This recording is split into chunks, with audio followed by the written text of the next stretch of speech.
Someone was asking me where I get my filters from, and the only filters I use are the word filters. But as far as regular filters, I don't actually use them. I use curves. So let's see. I'm not pulling up one of my photos right now. Okay, this is a terrible photo, but we'll just pull it up anyways. What I do is I go through my curves like this and such, and I have a whole list of them right here. They're also in Photoshop, they're called actions, but I've made most of mine, and the rest of them I've gotten from other places.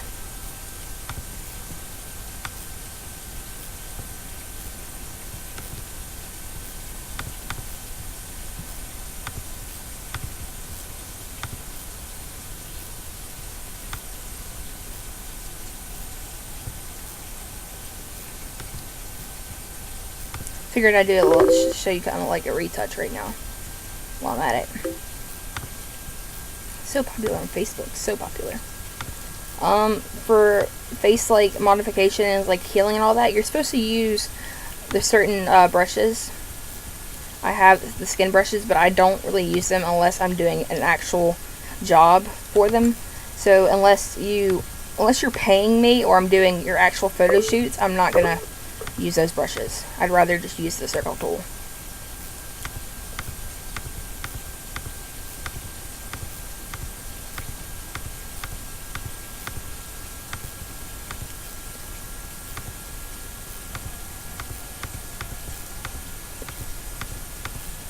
If you're watching this, yes, my photos are all retouched. No, my skin is not perfect.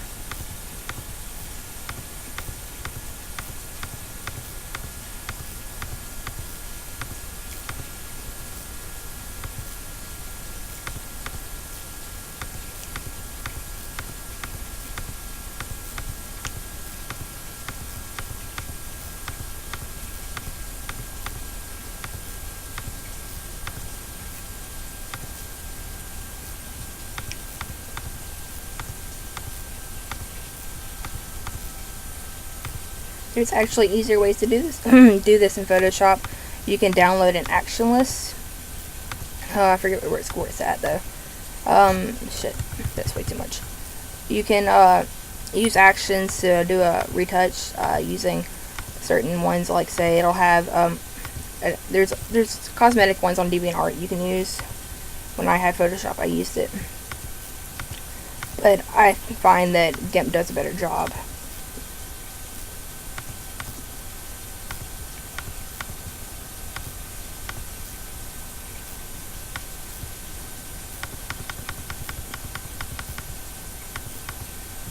But that's just my personal opinion.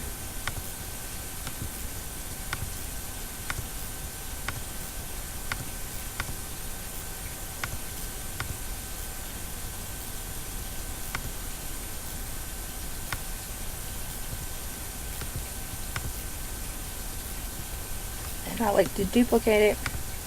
Go to filters. You can use the sharpen, but unsharpened mask works much better, as it does everything it's supposed to. It brings out it. If you're gonna, like, for those who are gonna use the heal tool, it blurs your skin basically. You want to sharpen it.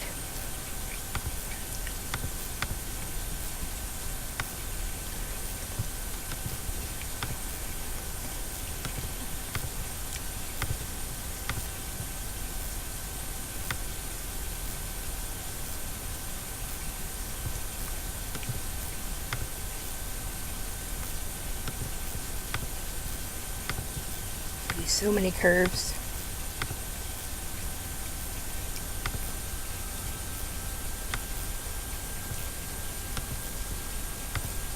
And this is my trick for, it's basically easy. Just take that off scene and then go to layer, transparency, add alpha channel if it's already there, and then just begin deleting, erasing your photo.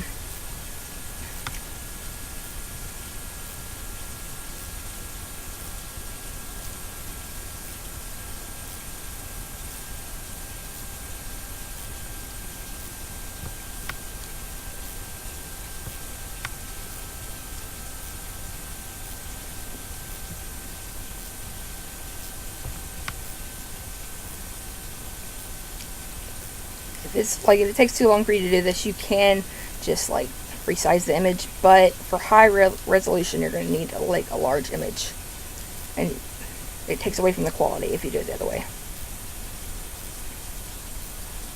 I'm not sure how professionals do this, but this is how I do it.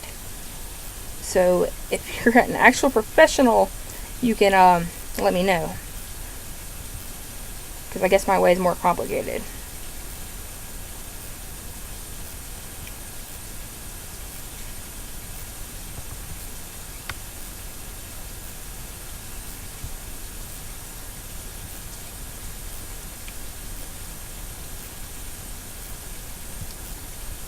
You can check after you do this by doing go to your layers, do a new layer, go to white, and seeing if you missed anything.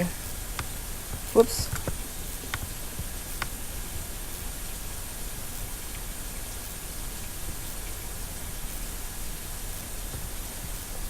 Okay, delete that. Then bring that back to scene, and then go to filters, blur, Gaussian blur, and I like to up it a lot.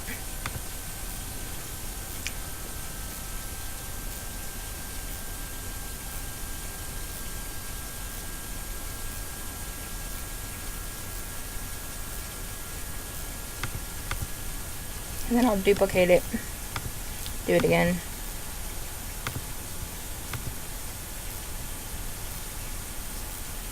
This creates the effect that it gives your photo a more professional feel, I feel. That's what I've always thought. Merge down, duplicate, curves.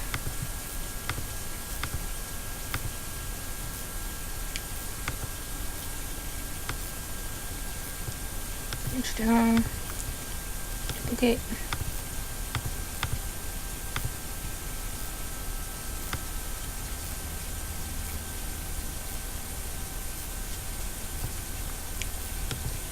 Merge down, and then there you go. That would be that's basically what I would do.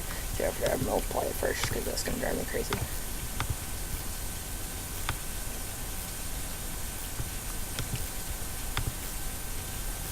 And as you see, if I go to 100, well, that's a lot. It's pretty much done. That's how I do my photos. Everybody's differently, but if you do a full out retouch, I can show you if you ask in my next tutorial. But that's all for now.